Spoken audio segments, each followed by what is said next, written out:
আমাদের সবাই আমরা সমান। ভারতবর্ষে এটাই আলটিমেটলি লাইনে দাঁড়িয়ে ভোটাধিকার প্রয়োগ করতে হয়, এবং সেটা আমি আমার ভোট কাস্ট করলাম নরেন্দ্র মোদীজির পক্ষে, বিকশিত ভারতের পক্ষে, শক্তিশালী ভারতের পক্ষে।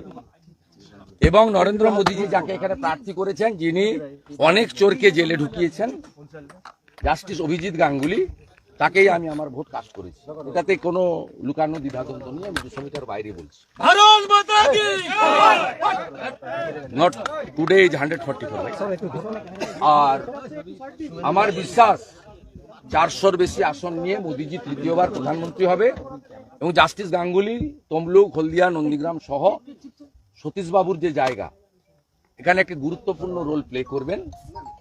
আমি বেশ কিছু উন্নয়ন এখানে করেছি, ছোটখাটো, অনেক বৃহত্তর উন্নয়ন বাকি আছে। সেগুলো করার ক্ষেত্রে মোদীজির আশীর্বাদ সহযোগিতা নিয়ে জাস্টিস গাঙ্গুলি সেটা করবেন, বিশ্বাস আছে।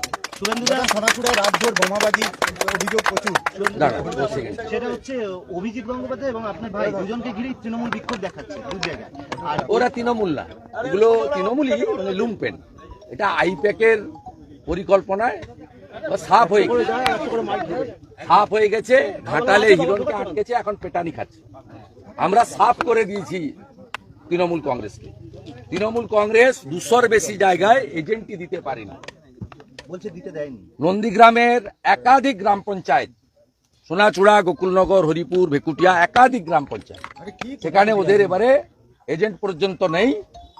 আর সবচেয়ে উল্লেখযোগ্য, যেটা 21-এও আমার ভোটে পারিনি, মুসলিম বুথে, 63টা মুসলিম বুথে আমরা প্রায় সবগুলো, একটা দুটো হয়তো প্রবলেম আছে, সব জায়গায় মুসলিম ছেলেরা এজেন্ট হিসেবে বসেছে আব্বাস বেগের নেতৃত্বে। It's a very good signal. এবং আমরা নন্দীগ্রাম থেকে অভিজিৎ বাবুকে অনেক বেশি ভোটে মার্জিন দিতে পারবো। 2 নম্বর ব্লকে 18-20 হাজার লিড হবে।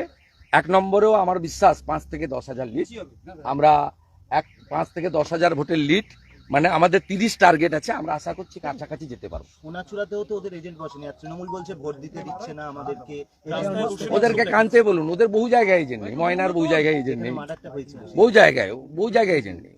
ওদের সাংগঠনিক শক্তি নেই, এবং লোক চোরেদের পক্ষে নেই। তো ভোট সরাসরি হচ্ছে, মোদিজিকে ভোট দেবো না চোরেদের ভোট দেবো? চোরেদের এনার্জি ভাইপো ব্যানার্জি। আচ্ছা, চোরেদের পক্ষে কোনো লোক যেতে পারে না, হয়ে গেছে। এখন এবার আরেকজন বলছি,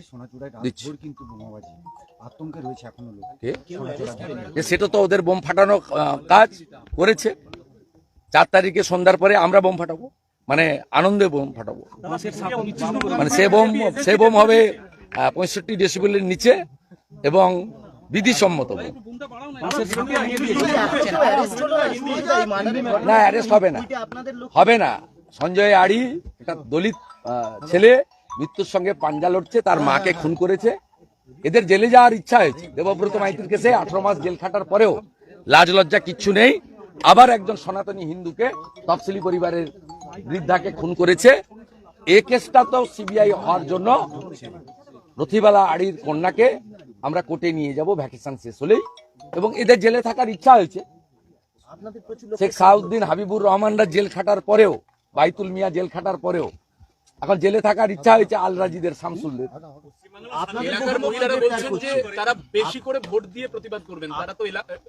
ভোটে মেশিনের শেষ, তৃণমূলের দফা রফা করে দিচ্ছে লোক।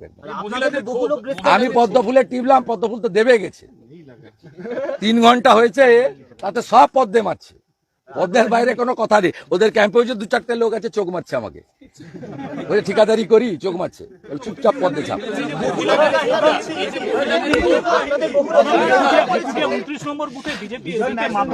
ও করে আমিরুল, আমিরুল বলে একটা লুম্পেন করে, এর দশাও ঠিক হবে। আমিরুল খুনের মামলার আসামি। সেদিন মনসাবাজারে খুনের সঙ্গে আমিরুল যুক্ত। 25 জনের মধ্যে এফআইআর নেমে অ্যাকিউজড।